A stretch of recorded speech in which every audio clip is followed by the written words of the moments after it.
Hello everybody! Okay, so welcome back to the channel. Today we're going to be starting something great, something amazing, something awesome. So you guys know that we are, what are we doing? We're starting campaign 2 soon. Of Critical Role! Wow! Random cheer sound, random cheer sound. Okay, so if you don't know us, basically we are Cat and Tat from All Ages of Geek. We do a bunch of reactions, and we actually did reactions to Vox Machina. I miss it. I know, I did miss it. I really, really miss those characters. I miss everything that was about that world because it was so immersive. If you haven't, be sure to check out the playlist because you can watch all of them now. But the thing is we wanted to get more into the world of not just D&D, but the mind of like Matt Mercer and seeing how he does his world building. Because from what we've heard over the years, from not even just our own audience, but also from what we've heard from just like people in general online, it's one of the best forms of storytelling that there is out there today. I feel as if with D&D, the best way you can actually learn D&D is watching someone else play it. And then, because with us, we know some terminology, we know some like forms of it, but I feel like there's more to it. And it's like watching someone would make it like awesome. Because you know what? It's funny because like years ago, I wanted to get into like learning more about D&D and like listening things in the background. Like this would have been perfect. But I'm kind of glad that we're doing this now because we give analysis on things where we can even talk about like this one show. It was Little Busters. Yes. We were literally going insane for one of the episodes because we thought someone was an alien. We were like, it's aliens. It's what you call it? No one was an alien. We're finding the memories. We're doing this. No, it's like, no one was an alien. And in fact, it was not that. So it's like we go out of the box, and I feel like this is the type of like series that we could definitely start theorizing over. And it's gonna be a little different because number one, the format of it's gonna be longer. And then we're also going to be doing like longer analysis too. So it's like a lot of this stuff, obviously, like what's been uncut will be on our Patreon, and for like in a way, it's going to be where on YouTube. Yeah. Is it going to be same day? Yes, exactly like what we did with if you were on our Vox reactions. It's gonna be the exact same thing where it's like we're posting it on YouTube at the same time. It'll post on Patreon. So you don't have to wait that long, basically. But it's like if you want the more of the uncut type of experience and like more of the analysis, then you can head over to our Patreon. But I'm scared, but this is actually for, it's called The Legend of the Legend of Vox Machina. Yes. And it's kind of like, I guess it's doing the kind of behind the scenes. I think so. I don't know, but we're going to be watching all of these before we start campaign 2. Yeah. So once these finish, expect maybe like a day or two before we post campaign 2. Yeah. And we're still figuring out how to film it, but I think we got it down based on everyone who's helped us. Woo! So thank you! Yay! Anyway, guys, so here we go. Let's get started.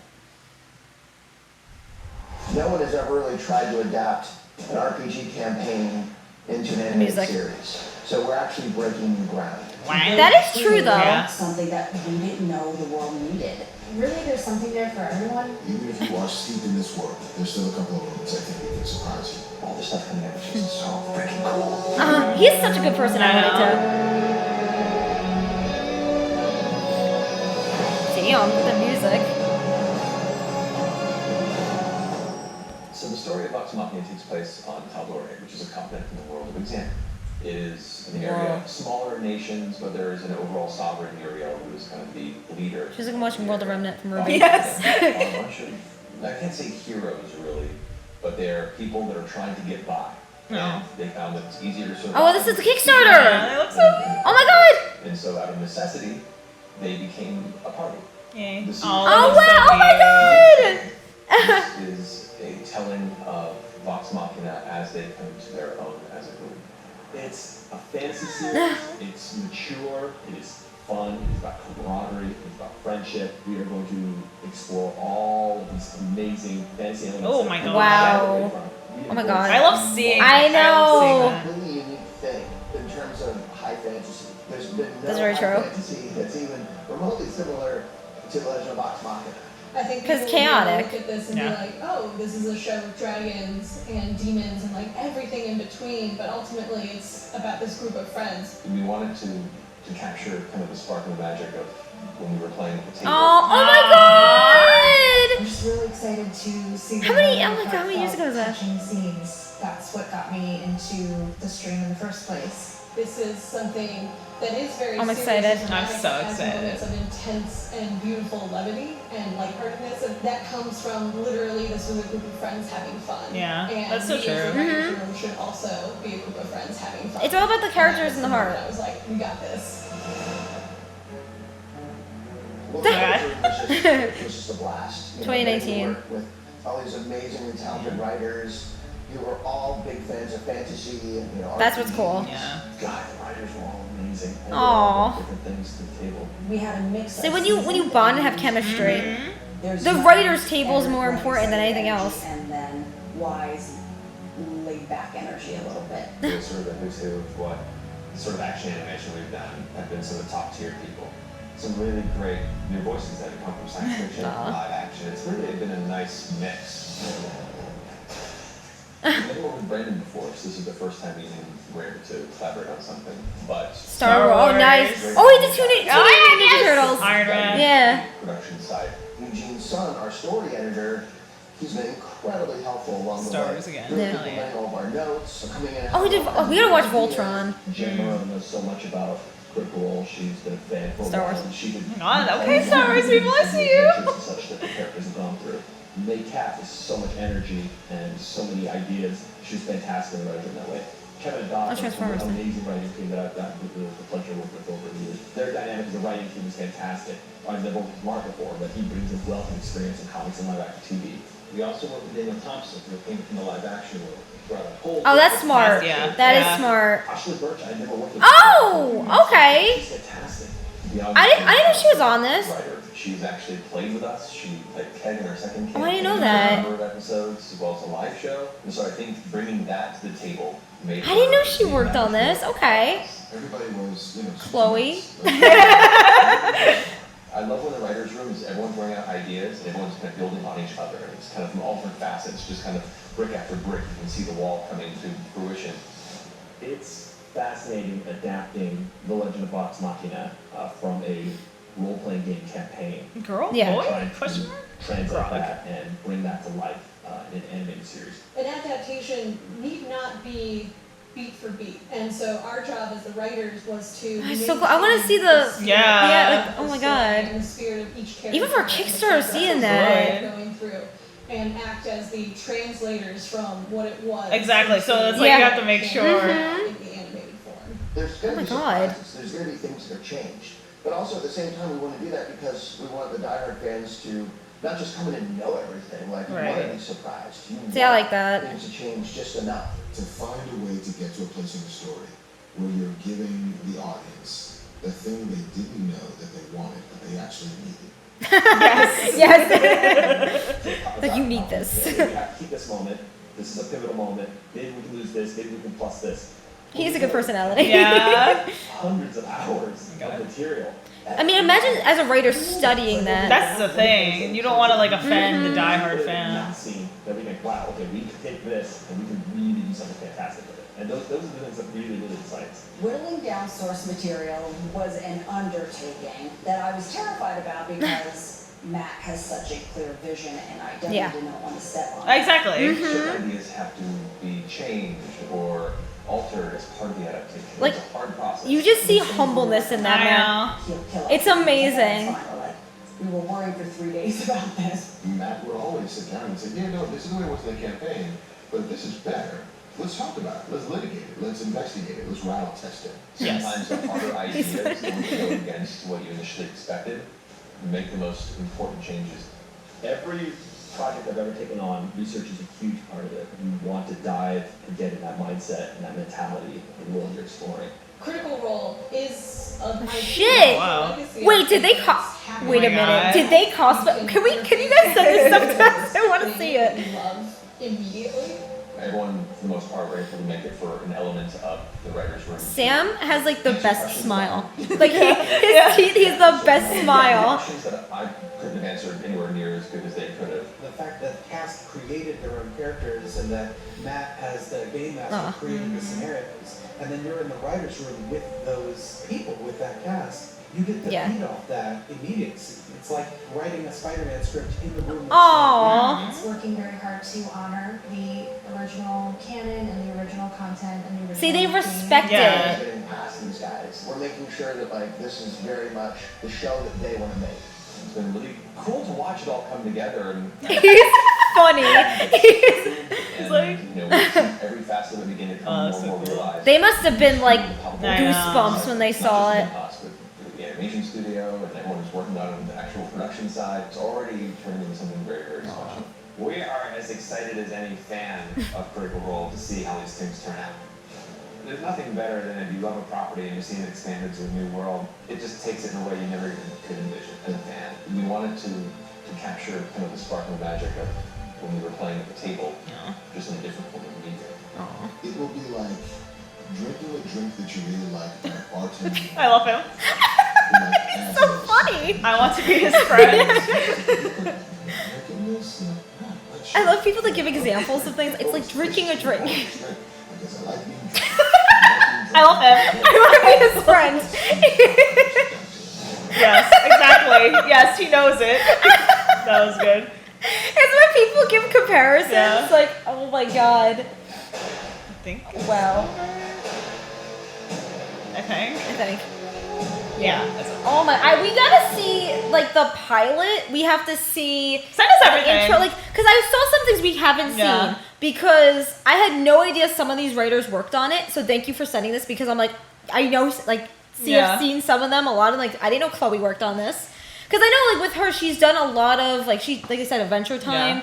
Yeah. She's done, like, a lot of writing before. But seeing that she was on this, I'm like, oh my god. Yeah. I know. I know you. It's like, it's amazing to see, like, when somebody first starts in the form of, like, voice acting, you've played, like, Life is Strange, and then you know her as Chloe, and then you see her go off on writing, you're like, that's kind of amazing. Yeah, that's really cool. Because I think, like, what kind of in a way is amazing for just in general what people can do is they expand their careers. And you can definitely tell, because I'm tired of people just saying, I'm this, and I'm this. Yeah, we always talk about this. You know, and it's like, you could tell that she's always been passionate about writing, and like all these other people, it's like they've done other things before, but it's like you actually get to see how everyone is now, you know? And it's like, it's like kind of in a way, you put two things in your pocket and say like, I'm going to hone my skills on this. Yeah. So it's just, this is great. It's kind of in a way seeing from a perspective of a writer's room how they're using like the whiteboard. Yeah. They are respecting the originality. Not even that. It's like, it's so difficult to write with someone if they don't understand your mindset. Yes. And you could tell all of them were into like fantasy, all of them were into this kind of stuff. So it's like they worked well together because they had similar interests. Sometimes you'll have like a friend or someone's like, oh, we should co-write together. Yeah. And it doesn't